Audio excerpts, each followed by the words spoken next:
வாங்க நம்ம இந்த சுண்டக்காய் குழம்பு, பச்சை சுண்டக்காய் குழம்பு எப்படி வைக்கிறதுன்னு பார்ப்போம். நம்ம இப்போ வந்து இந்த பச்சை சுண்டக்காய் குழம்புக்கு நம்ம வந்து கொஞ்சம் நல்லா தாராளமாக ஒரு 4 ஸ்பூன் ஆயில் போட்டுக்கிடுவோம். இந்த ஆயில் நல்லா காயட்டும்.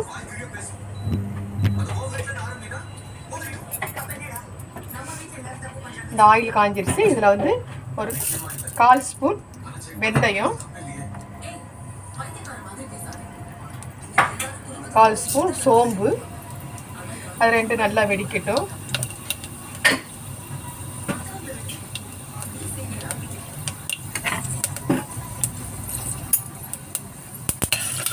அது நல்லா வெடிச்சிட்டு வந்து இதில் கருவேப்பிலையும் வெங்காயமும் போட்டுக்குவோம்.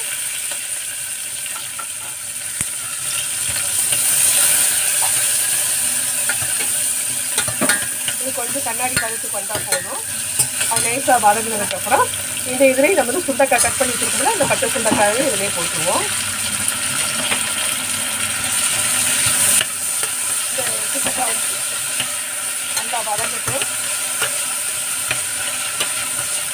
கொஞ்சம் அந்த எண்ணெயிலே கொஞ்சம் நல்லா வதங்கட்டும்.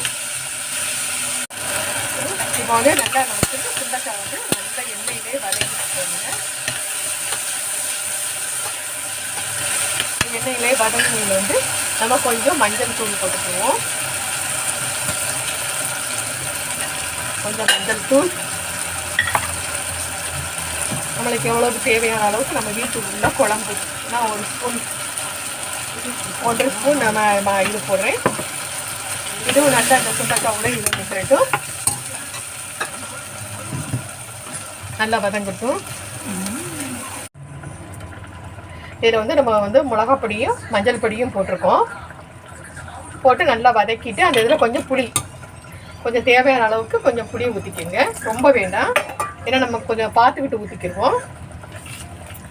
இதுலேயே நான் வந்து தக்காளியும் கொஞ்சம் தேங்காயும் அரைச்சி வச்சுருக்கேன். அந்த பேஸ்ட்டையும் இதில் ஊற்றிடுவோம்.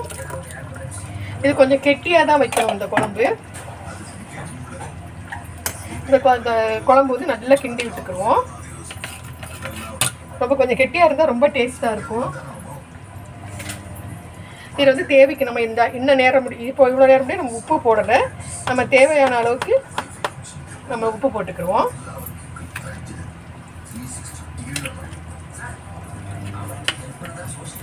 உப்பு போட்டுக்கிடுவோம். அவ்வளோதான். கொஞ்சம் நேரம் கொதிக்கட்டும். ஒரு கொதி வந்த உடனே நம்ம இன்னும் நல்லா உப்போடைய இதை பார்த்துட்டு நம்ம இதை பண்ணிக்கிடுவோம். உப்பு போட்டுக்கிறலாம். இந்த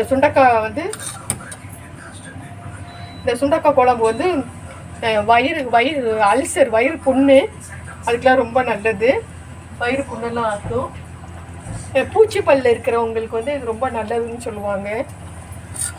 இது வந்து மாதத்துக்கு ஒரு ட்ரிப்புனாச்சும் நம்ம சாப்பிட்றது ரொம்ப நல்லது. கிடச்சிச்சின்னா கட்டாயம் வாங்கி சமைச்சு பாருங்கள். பாருங்கள், குழம்பு வந்து நல்லா ஆயிலெலாம் மேலே வந்து நல்லா இதாகிடுச்சு.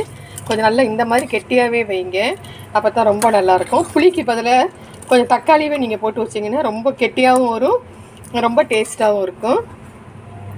பாருங்கள், இந்த சுண்டைக்காய் குழம்பு நல்லா இதாகிடுச்சு. நல்லா வச்சுட்டோம். நீங்களும் இது செஞ்சு பாருங்கள்.